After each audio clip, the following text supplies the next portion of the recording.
Hi, I'm Don, and this is the Hobbyist Geek.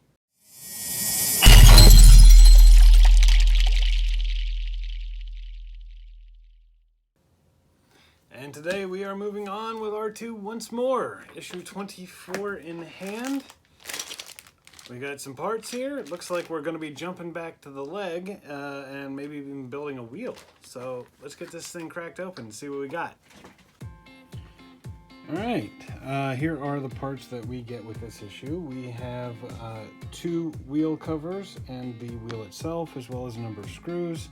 I'm going to set these to the side for the moment, and we are going to need 4 of the longer black screws. Now these wheel covers, you'll notice one of them has holes and the other one has posts. So we're going to start with the one that's got the posts. We're going to fit it to the wheel here. Now, one side of the wheel has writing, and it would appear as though you stick the one with the posts, the cover with the posts, inside the one that's got the writing, lining up the posts with those 4 holes so that it slides in. There we go. Just like that.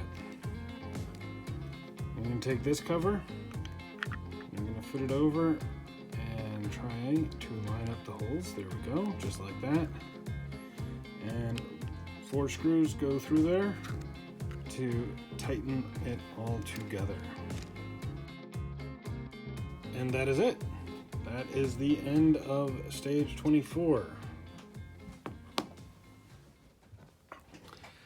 Well, that was yet another very short issue.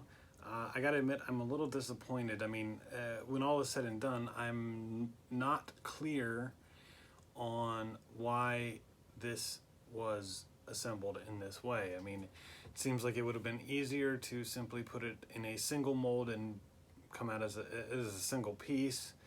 I mean, maybe the hollow area of the plastic would have saved a little bit of money, but when you put the 3 different molds for the manufacturer along with the screws and everything, I really think this was just done so that another magazine could be sold. And the sad part is we're gonna have at least 1 more of these, possibly 2, coming down the road. But well, we have a wheel.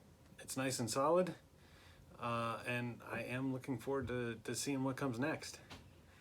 If you enjoyed the video, please remember to like, share, and subscribe, and we will see you next time. Have a great day.